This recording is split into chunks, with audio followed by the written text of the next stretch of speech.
Berkenaan dengan hutang ini, kita lihat hutang ini berpunca daripada perbelanjaran dan juga hasil.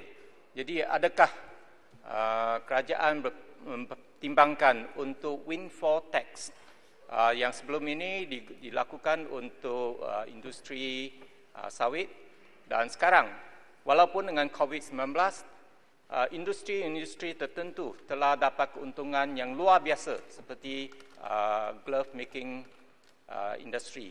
Adakah kerajaan akan pertimbangkan windfall tax untuk industri-industri seperti ini? Sekian.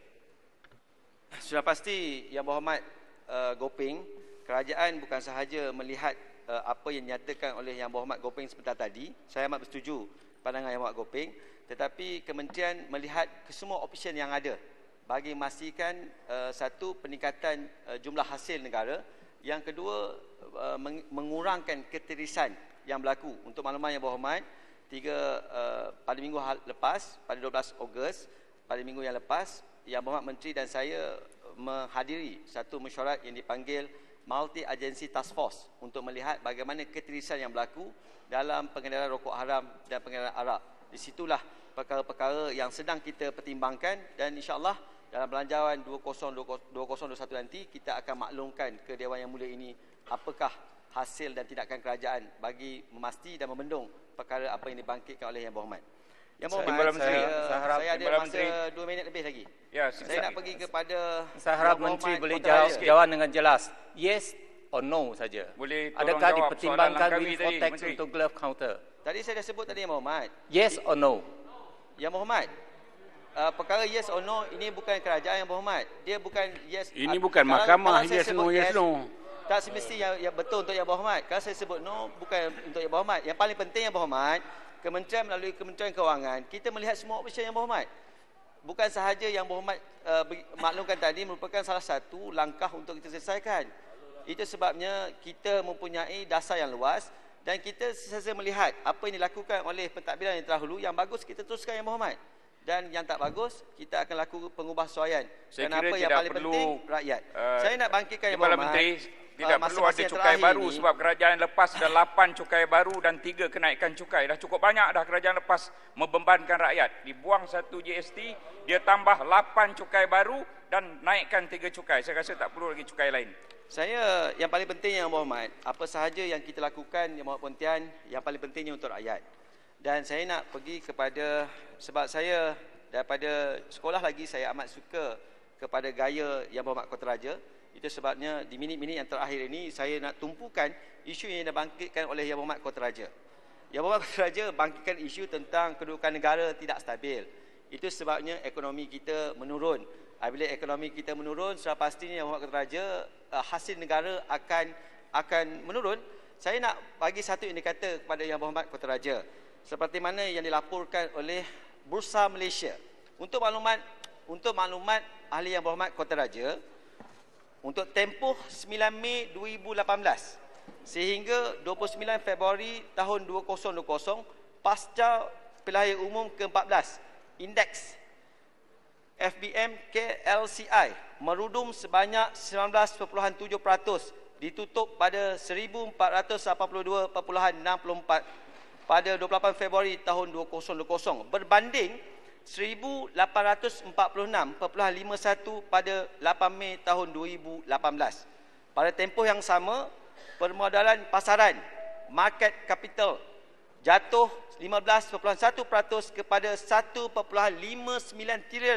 trilion ringgit Malaysia pada 28 Februari 2020 berbanding 1.87 trilion ringgit Malaysia pada 8 Mei 2018. Yang Berhormat Kota Raja, di bawah pentadbiran kerajaan sekarang, walaupun Malaysia dan negara-negara lain menghadapi pelbagai cabaran berikutan pandemik COVID-19, dalam tempoh 1 Mac hingga 14 Ogos, FBM KLCI meningkat atau mengukuh sebanyak 5.5%, di mana indeks berada di 1564.59 mata pada 14 Ogos 2020.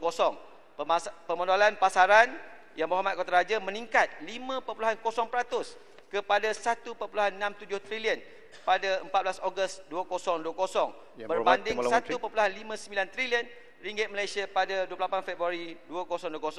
Apa yang penting ahli-ahli Dewan Yang Mulia ini, pada 9 Mac 2020, setelah lebih setahun setengah pasca pilihan raya umum ke-14 dan juga disebabkan impak COVID-19 dan harga pasaran minyak antarabangsa jatuh mendadak, FBM KLCI telah menurun ke 1,219.72.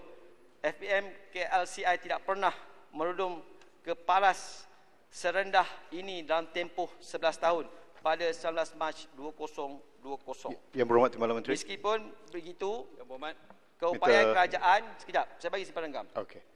Meski begitu pun, keupayaan kerajaan dan rakyat Malaysia dalam menangani COVID-19 dengan cara yang holistik dan berkesan, seperti pakej rangsangan prihatin dan bejana, telah membantu meningkatkan keyakinan pelabur. FBM KLCI telah pulih dan meningkat ke 1,611.42 pada 29 Julai 2020. Bagi tahun 2020 sehingga kini, jika dibandingkan indeks penanda aras benchmark index Bursa Malaysia merupakan pasaran yang berprestasi terbaik di antara emerging market di ASEAN. Untuk makluman Yang Berhormat Kota Raja, antara faktor yang meningkatkan keyakinan pelabur asing adalah kepastian mengenai pendapatan negara, prestasi pasaran dan pertumbuhan ekonomi dan kestabilan politik. Pelabur asing semakin yakin dengan kerajaan hari ini berikutan kejayaan mengekang penularan pandemik COVID-19, kemampuannya mengurus kebajikan rakyat yang terkesan akibat pandemik ini dan keupayaannya merangsang pertumbuhan ekonomi melalui pelaksanaan pakej rangsangan prihatin dan bejana. Saya benarkan Yang Berhormat Kota Raja kalau nak bertanya. Tak ada Kota Raja. Ya, Tuan Saya berenggam. Saya ada berapa lama masa? Tolong ringkaskan dan habiskan. Saya ada berapa lama lagi masa? Pohon Timbalan Menteri jawab Kuantan. Yang Berhormat Timbalan Menteri. 2 minit. Ya, Yang Berhormat Timbalan Menteri. Kuala Selangor. Yang Berhormat Timbalan Menteri. Yang di-Pertua.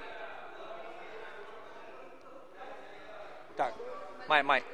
Yang Berhormat Timbalan Menteri. Takkanlah Timbalan Menteri buat kenyataan lepas tu tak benarkan kita jawab balik. Okey. Come on lah. Gentleman lah sikit. Tuan Yang Pertua. Timbalan Menteri membuat dakwaan kononnya. Asa tak ada lah. Tolong. Tak ada. Kalau nak ditanya tak apa. Telah dijawab tadi. Sebenarnya itu jawapan. Tolong gulung. Yang Berhormat, tolong. Yang Berhormat Menteri, Timbalan Menteri, 2 minit, sila gulung. Tuan Yang Pertua. Pohon Timbalan Menteri jawab Kuantan ya. Tuan Yang Pertua. Pohon jawab Kuantan ya. Datuk Sebab Speaker. saya Timbalan Menteri kata nak jawab bila tiba masa Datuk tadi. Speaker. Tuan Yang Pertua. Yang paling pentingnya adalah sebarang ahli parlimen yang membangkitkan isu. Bila saya minta Yang Berhormat Kota Raja bangun, Yang Berhormat Kota Raja tidak berniat untuk bangun dan saya yakin dia faham apa yang saya sebut dan dia tahu tentang prestasi ekonomi negara sedang meningkat dan berada dalam positive outlook. Tuan Yang Pertua, That is not based on the actual Tuan Yang Pertua, economic saya report. bersetuju. Hari ini pun saham jatuh. Syalam, jangan sibuk lah Syalam. Share market saja. Tuan Share Yang market Pertua. orang jual beli. Ianya bukan Yang Berhormat merupakan Syalam. keadaan Ya ekonomi. Syalam sibuk nak jawab untuk Kota Raja buat apa? Syalam duduk je. Alright. Tolong.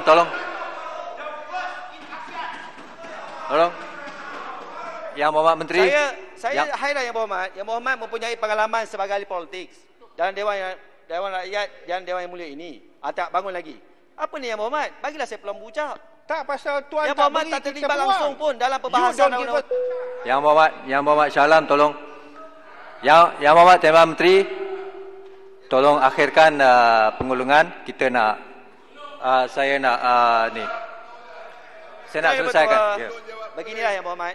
Ya. Tuan Yang Pertua. Apa sahaja yang dibangkitkan oleh ahli-ahli Yang Berhormat, saya mengambil perhatian Yang Berhormat. Namun saya ingin membuat pandangan dalam Dewan Yang Mulia ini, saya bersetuju dengan pandangan Yang Berhormat Arau bahawa kerajaan Yang Berhormat Paguh adalah kerajaan penyelamat rakyat. Setelah Yang Berhormat Langkawi meletakkan jawatan sebagai Perdana Menteri, setuju atau tidak, peristiwa ini telah menjadi sejarah Yang Berhormat Shah Alam. dan hanya That the akan best you can do, dibuktikan That the best dengan you can, masa Aduh, statement yang cukup lemah. dan hanya You dan willing to hanya defend akan that the best you dibuktikan can do? dengan Sanggup masa nak dan pertahankan? golongan Mari anak kita muda berhujah. yang Boleh tahu. suara? Yang Muhammad Shah Alam, tolong. Kita banyak lagi perkara pada hari ini. Yang Muhammad Timbalan Menteri dah habis? Cakap seorang beranilah. Dah habis? Timbalan Menteri Kuala Selangor. Kalau beginilah cara Yang Berhormat Shah Alam, anak muda di Bagi luar laluan sana pada Kuala Selangor. agak kecewa. But you're not Tuan Yang willing to Bertua, defend it. akhirnya saya sekali Duduklah lagi Shah Alam, duduklah. Tak kepada ada semua statement. Tolong Shah Alam bagi Shah Alam. bahagian dalam perbahasan. Timbalan Menteri, kalau tak bagi Shah Alam, bagi Kuala Selangor, boleh? Tak payah, jangan buang masa. Belum. Ahli Yang Berhormat yang telah mengambil bahagian dalam perbahasan dan mengemukakan pandangan serta saranan. Kuantan Untuk bagi perhatian pandangan Kementerian tapi Kewangan. Tolonglah, tak jangan gulung. jatuh. Perkara Tolong. yang Mohon tidak Timbalan sempat Menteri cukup. jawab soalan. Boleh tak kita ada sedikit tata tertib?